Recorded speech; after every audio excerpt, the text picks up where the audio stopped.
Bangladesh New Zealand টি-20 series দিয়ে world cup না খেলার আক্ষেপ নিয়ে যে দলটা এতদিন ধুঁকতেছিল সেই আক্ষেপের জায়গা থেকে কিছুটা বের হয়ে আসার চেষ্টা করবে এই সিরিজটা।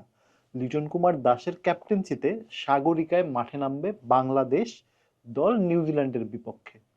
এই ম্যাচের রেসপেক্ট কি, আসলে এই ম্যাচটা কোন ধরনের প্রিপারেশন বা কোন দিকে যাচ্ছে, এই ম্যাচের গতিবিধি বা আমাদের জয়ের সম্ভাবনা কত, আমরা নিউজিল্যান্ডের বিপক্ষে জয় পেলেই বা কি পাবো বা হারলেও বা কি পাবো।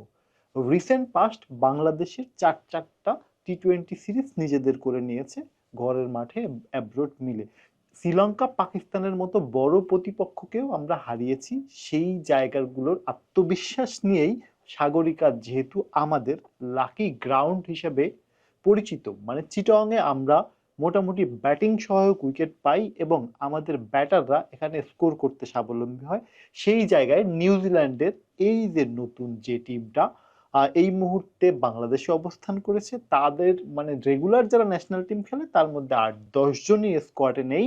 বিভিন্ন ফ্র্যাঞ্চাইজি লিগ খেলার জন্য নিউজিল্যান্ড ক্রিকেট দল তাদেরকে ছুটি দিয়েছে, সেই জায়গা এটা আমরা সবাই অবগত। এবং এই টিমটার সাথে লিটন কুমার দাস যখন টি-20-র এই দল নিয়ে লড়াইয়ের মুখোমুখি হবে তার আগে মিডিয়ার সামনে যে কথাগুলো বলার চেষ্টা করেছে সেটা হচ্ছে ওই টি-20 বিশ্বকাপের কিছুটা আক্ষেপ ঘোচাবে এই সিরিজটা, কারণ দলগতভাবে টি-20 দলটা বাংলাদেশের মাঠে মাঠে ক্রিকেট খেলার সুযোগ পাচ্ছে এই সিরিজটার মাধ্যমে। সত্যি কথা বলতে সিরিজটা যতটা না গুরুত্বপূর্ণ বাংলাদেশের জন্য, যতটা না গুরুত্বপূর্ণ বাংলাদেশ ক্রিকেট দলের জন্য, যতটা না গুরুত্বপূর্ণ নিউজিল্যান্ড ক্রিকেট জন্য, তার চেয়ে বেশি গুরুত্ব বহন করে বাংলাদেশকে টি-20 ক্রিকেটে ফেরানো।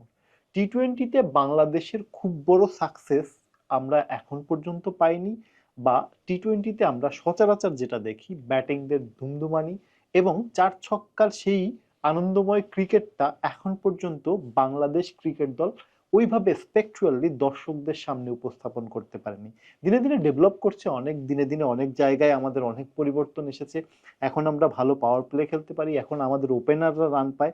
তবে স্পেকশনের জায়গা বা যেসব জায়গা সমালোচনা করা যায় বা যেসব জায়গা আমাদের এখনো আলোচনা করতে হয় বা এখনো যেসব জায়গায় ডেভেলপ করার মতো জায়গা আছে, সেটা হচ্ছে আমাদের এই যে যারা অলরাউন্ডার আমাদের এই দলে, যারা এই মুহূর্তে বোলিং ব্যাটিং দুইটাই পারদর্শী যারা রয়েছে, সেই অলরাউন্ডাররা যদি দায়িত্ব নিয়ে ব্যাটিং করে, দেখবেন যে বড় বড় যে দলগুলো রয়েছে টি-20 দলে তাদের ব্যাটিং ডেপথটা অনেক।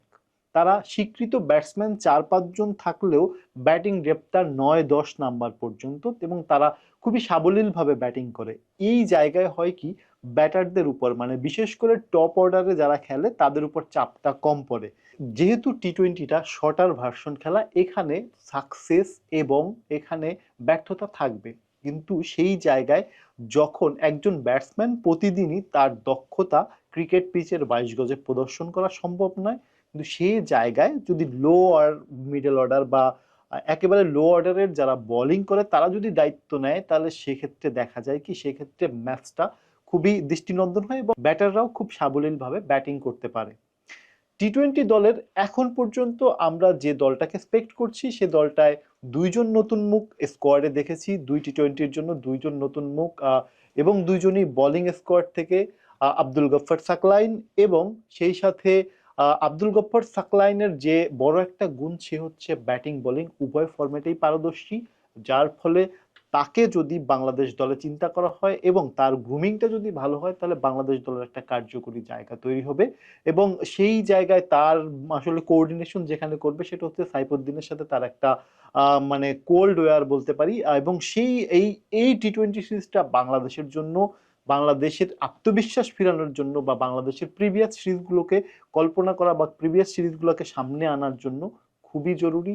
আশা করব বাংলাদেশ এই জায়গাটা তাদের কাজটা ফুলফিল করবে এবং টি-20 বিশ্বকাপ না খেলার যে ক্ষতটা রয়েছে সে ক্ষতটা হয়তোবা কিছুটা পূরণ করতে সক্ষম হবে।